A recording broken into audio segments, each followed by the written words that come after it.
Buckle up, my fellow explorers, because there's no specific poll amongst Americans asking, have you ticked off all 5 Northeast Asian gems?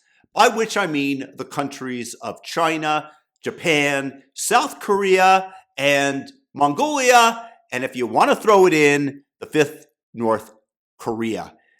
It's like we are the deranged Pokemon collectors. But fear not, because I've crunched the numbers from travel wonks and government tallies to paint a hilariously bleak picture of the region. Spoiler alert, if visiting all 5 were an Olympic event, no one in the United States would qualify. Also, leave it in the comment section which countries you have been to, which one was your favorite, and what you enjoyed there. And do thumb up this video, by all means, for the algorithm. Okay, y'all, let's start with the land of the rising sun, Japan. Visited by 2.7 million cherry blossom chasing Americans last year. And by the way, that's why my wife actually insisted we visited the last time I was there, when she was pregnant with our first baby. Travel to the land of the rising sun has likely increased over the last year and a half because of the Japanese yen's nosedive, making the country cheaper than a Coachella ticket today. And I'm going to tell you that I absolutely loved Japan, and it's the people that are there. They are the most polite group that you'll ever meet. The uniformity of their vision for the country proves that diversity is not needed, in fact, for strength.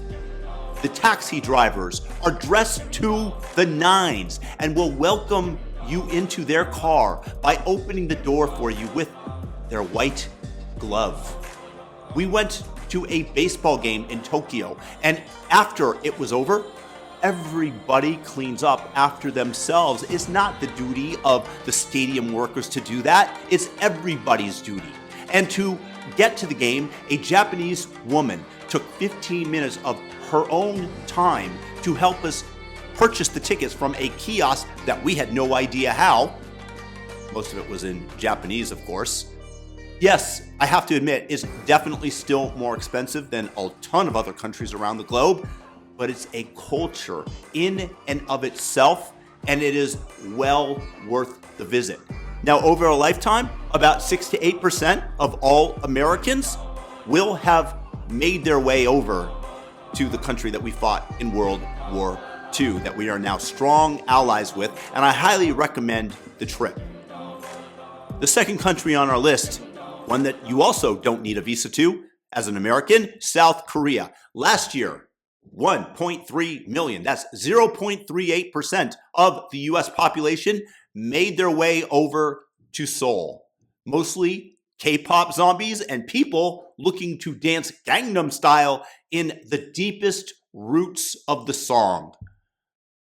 I liked Korea in general, but I thought it was a little weird how they brought a live eel, put it on a grill in front of me, watched it squirm as it perished, and then had me eat it. That doesn't sit too well with me, but it is what it is. And if you go, I recommend a tour of the DMZ. Over a lifetime, about 3 to 4% of Americans, that's 7 to 10 million of us, will have stepped foot in South Korea. Next, we move to the chief U.S. antagonist globally. And I'm speaking, of course, about China, that will steal anything and everything that isn't nailed down. Around 500,000 of us Americans, that's 0.15% of the population, mostly panda chasers, and you can see them in the zoos. I did in Beijing. And bargain hunters, you can still find some there. And it's in recovery mode. I mean, the tourism post-COVID, but it's still shy of the 2019 glory days. I have been to China exactly once, and I'm not going to tell you that I loved it. Although the trip to the Great Wall was absolutely amazing and well worth going to, an experience you feel like you're part of history as you visit. No matter where I went within the country, it felt like every single person was trying to rip me off. It is part of the culture there. And just as an example, there are many areas in Beijing where you can purchase fake designer goods that are mass produced. And one of the sellers in such a market almost got into a fist fight with my friend when he refused to pay a price that would approximate purchasing it directly, the real thing, in a store in America. And my own personal story, after my friend left, I was in Beijing and I went in a store and wanted to purchase an orange, and holding it in my hand, they tried to get 70 yuan from me, which is about $10. And I looked at her and I said, really? Her eyes fell in shame and said, sorry, 3 yuan, 3 yuan. You can go to China, but let me advise, be cautious. And I'm sure that the country has grown immensely since I was there shortly before the 2008 Olympics. But it is definitely not on the repeat list. Now, the statistics over a lifetime. How many Americans do you think would have gone? About 4 to 5% of us, that's 10 to 12 million, will have ventured over to climb the Great Wall and likely have been ripped off as well. Now, let's move over to country numero cuatro. We're talking Mongolia, everybody's dream destination. Well, apparently not, because last year, a plucky 22,000 Americans visited. That's 0.006% of us. Steppe adventurers, basically the entire cast of a Survivor reboot. They came for the golden eagles flying overhead, used in falconry there, and stayed for the existential void. Now, me personally, I entered into Mongolia from the Russian border after essentially being kicked out of the Federation. And I can tell you that Mongolia is a vast expanse of nothingness. In fact, it has the lowest population density of anywhere, any country on the planet. And most of the country, a huge percentage of it, lives in the capital, Ulaanbaatar. And to be honest, there is not much there. You can go to the Genghis Khan Museum just outside of the capital, or the national park, which is maybe 50 kilometers away, and see some interesting rock formations there, and goat herders and people on horseback. Horses are still very much revered within the country, but you'll be hard pressed to find a reason to go unless you want to experience what it's like living in a yurt with the nomads over a lifetime. About 0.05 to 0.1% of Americans, that's 125,000 to 250,000 of us, will have stepped foot onto the Mongolian steppe. It's niche, even for nomads like me, and ain't nobody circling back for round 2 of horse milk vodka. And the last country on our list, North Korea. The red-haired stepchild of Northeast Asia that nobody wants and nobody asked for. Last year, the number of visitors, 0. And what percentage is that of Americans? 0%. Each copy contains a certain percentage of recycled paper. And what percent is that? 0.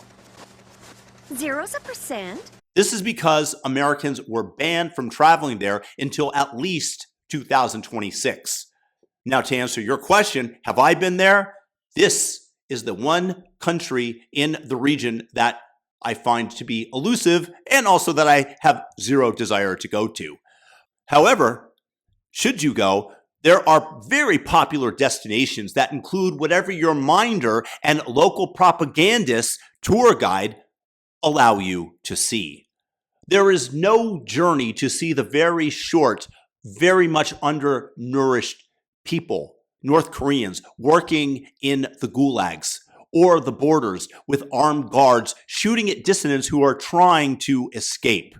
No, because instead you'll be sequestered amongst the crown jewels of Pyongyang, where you get to repeat the slogan, "Communism is great, oh exalted God, Kim Jong-un." Over a lifetime, here are the stats, about 0.005% of us, that's 7.5 thousand to 12.5 thousand of Americans will have made a visit there. The unicorn stat, pre-ban, a dribble of 1,000 per year or coming from the year 2000 to 2017, that totals a measly 15,000 total trips, all certified one-timers, because repeat, that's how you end up on a no-fly list. Now, drum roll, for the main event, how many Americans do you think have visited all 5 countries in their lifetimes? 0%. 0's a percent? We are talking a microscopic 0.00001% of us, like no soul that you will ever meet. And if they exist, they're probably all retired spies or that guy from the History Channel who collects borders like they're bottle caps. If you want a percentage that is slightly more manageable, the 4 countries, China, Japan, South Korea, and Mongolia, well, Mongolia's vast emptiness draws fewer Americans than the number who believe that Kamala Harris is truly intelligent. Lifetime estimate, under 0.001%. 3,500 people approximately in total, which I happen to be one of. So please leave it in the comments section which countries of these that you've been to and which is your favorite and what you enjoyed going there. And if you are one of the 75 people on the planet who has been to all 5 of them, congratulations. The rest of us will just Google Earth it and call it a win. God bless and happy travels. Thumb up the video, subscribe, and have a fantastic day. And chime in with your thoughts on more travel videos that you want to see. Peace out.